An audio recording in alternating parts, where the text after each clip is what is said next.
I live alone in a small house in Canada. This all happened about 6.5 years ago. I opened my front door one morning to go and get some groceries and found the strangest thing walking outside. Lying on my doorstep was a small USB drive. I almost stepped on the damn thing. Who put it there, I thought. It was just your generic USB stick, no label or anything. No way to know who it came from. Well, I did what anybody else would do. Took it inside and plugged it into my PC. The device was full of pictures, in fact nothing but pictures, dozens of them.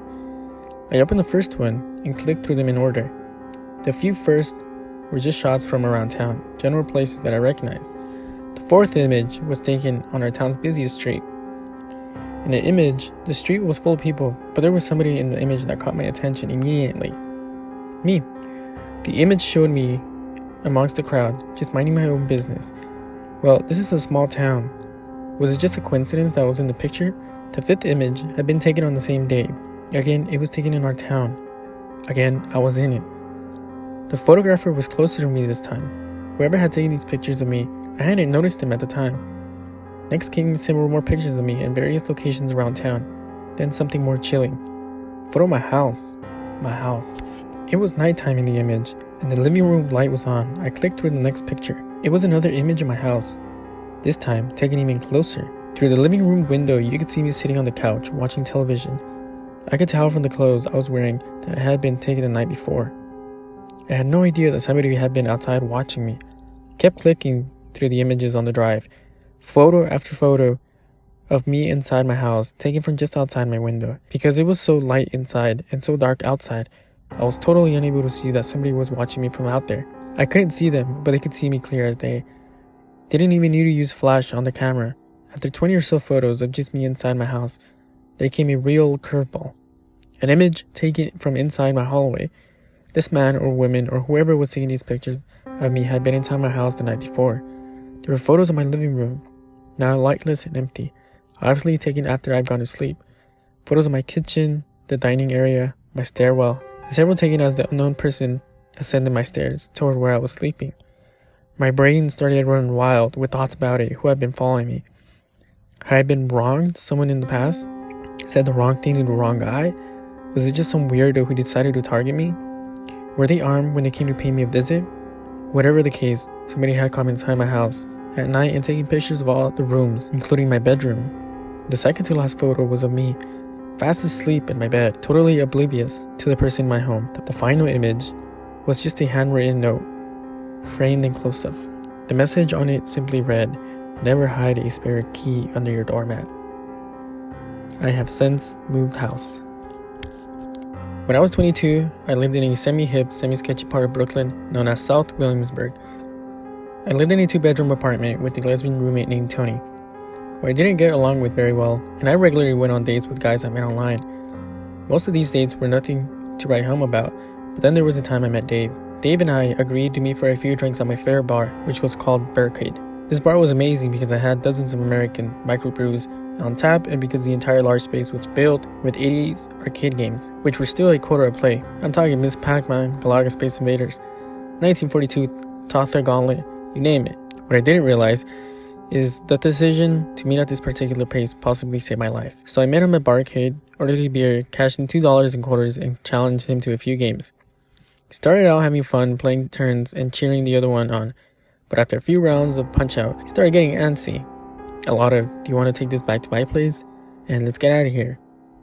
I blew him off and didn't think anything over it at first, so I still had a few quarters left and just thought he was anxious to get him into my pants. I finished my beer and ordered a second, which is usually my limit for sobriety since I'm quite small. Then my favorite game opened up. I excitedly ran for it, put a quarter in, and I sucked. I just couldn't time anything right. Kept missing my cues and didn't make it past the first round. This was weird since I pretty much lived this game and beat anyone I challenged on it.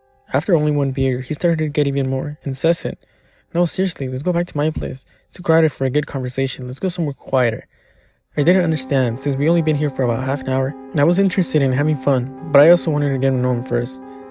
I again insisted on using all my quarters. I only had 2 left. I put another one in the game determined to kick some ass. And this time, not only could I not make it past the first round, but I had trouble even holding on to my joystick. This is when I started putting 2 and 2 together. I realized that I was in a really bad situation and I needed to play it cool. So I did what any normal 22-year-old would do. I excused myself to the bathroom and proceeded to flip the fuck out. Called my roommate, begged her to come and get me. We only lived a few blocks away, but she was at her girlfriend's house in Park Slope, about 15-minute cab ride, and was in the middle of a date. I begged her and offered to pay not only for the date, but also for the cost of the cab. Finally, she agreed to come and get me while I waited. I just hung out in the bathroom, getting more and more freaked out and losing more and more of my fine motor skills. As the minutes went by and women came into the bathroom, I kept asking them to check if he was still out there. For the first 20 minutes, he was. After that, people came coming back and saying he was gone.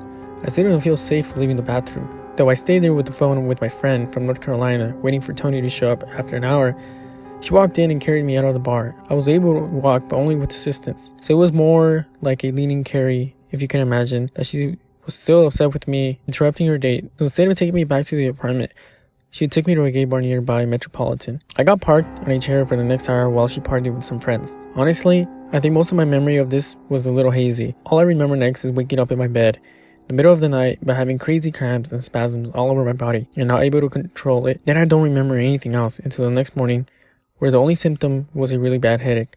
I never heard from Dave again, although I did get a phone call 2 days after from a blocked number where a woman yelled curses at me for 30 seconds before threatening to kill me and hung up. I don't know why, but I'm convinced that those two events are connected. Either way, that's my story. I was drugged, but not raped, and I'm forever thankful. Number 2. I'm a woman and I met a guy on Match.com, which I joined as an attempt to tiptoe back into dating after a very painful divorce. He sent me a message saying my profile was intriguing and he would love a shot at meeting me. I looked over his profile and quickly deduced that he was in a match. He had written a long message about his passion for football and annoyance with women who didn't understand. And he claimed to be a devoted Christian and a staunch conservative. I'm neither of these, and don't much enjoy hearing about either. I politely declined his request for a meeting, and this seemed to only egg him on. I'd say, I don't mind any of your clearly articulated criteria, to which he replied, maybe you're worth opening my mind a little bit. We went back and forth for a week or two, with me insisting we weren't right for each other, and him playfully arguing that I was too interesting for him to let me get away. He said he had become accustomed to women throwing themselves at him. Apparently, he's some sort of successful business owner and semi-pro ball player, and only found my reluctance sexy and endearing. I'll admit, I was flattered by his persistence and impressed by his confidence, so I finally agreed to meet at a restaurant for dinner. He was decent looking, and he came across as intelligent, witty, confident. In person, he said he was recently divorced and had a 3-year-old daughter. He seemed nice enough, but I really wasn't feeling his spark. And after a couple of hours, I began to find his self-assurance somewhat obnoxious. For reasons I still don't understand, I nevertheless agreed to join him for ice cream after our meal and accepted his offer to drive. We lived near the coast and somehow he talked me into pulling into a parking lot near a public beach to chat and finish our ice cream. Although I didn't really think it would work, I let him kiss me. What can I say? It had been a while, and when it got a little too hot and heavy, I stopped it and said I was ready to head back to my car. He started whining and begging me for sex, saying that I couldn't just leave him turned on like that. At first I laughed it off, but he grew increasingly desperate, telling me he was about to explode. Can't you just suck it, or at least give me a hand job? No, I said. I think it's time to go now. He got all frustrated and annoyed, like he was offended that I had been willing to kiss him but not willing to fuck him. And I started to get pretty nervous. That's when he whipped it out of his pants, proceeded to masturbate right there on the driver's seat. I was too relieved that this massive dude hadn't tried to rape me. I had to force myself to look away, trapped in a combination of absolute horror.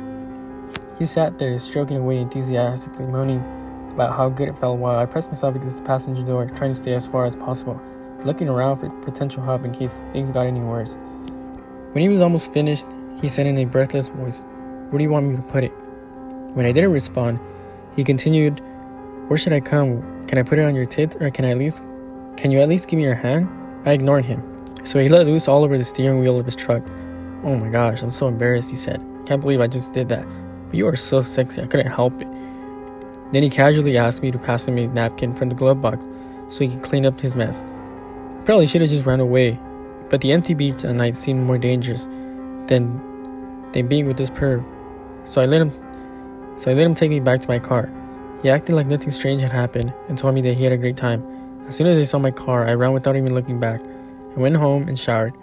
He actually sent me another message asking for another shot. I disabled my Match.com account and basically disappeared from the cyber universe for months. Technically, I think it probably qualified as some sort of sexual harassment, but after telling the story to my friends over and over, I had laughed too much to feel traumatized. A few months later, I was eating pancakes at IHOP with my new boyfriend, now husband, and I spotted the freak eating with a woman and a 3-year-old girl. Both of them were wearing wedding rings, and from the look of panic on his face when he briefly made eye contact, I'm pretty sure he was a married man the entire time we corresponded. After what I let him get away with, I was very tempted to go over and ask him if he's whacked off on any first dates lately. If only the kid hadn't been there.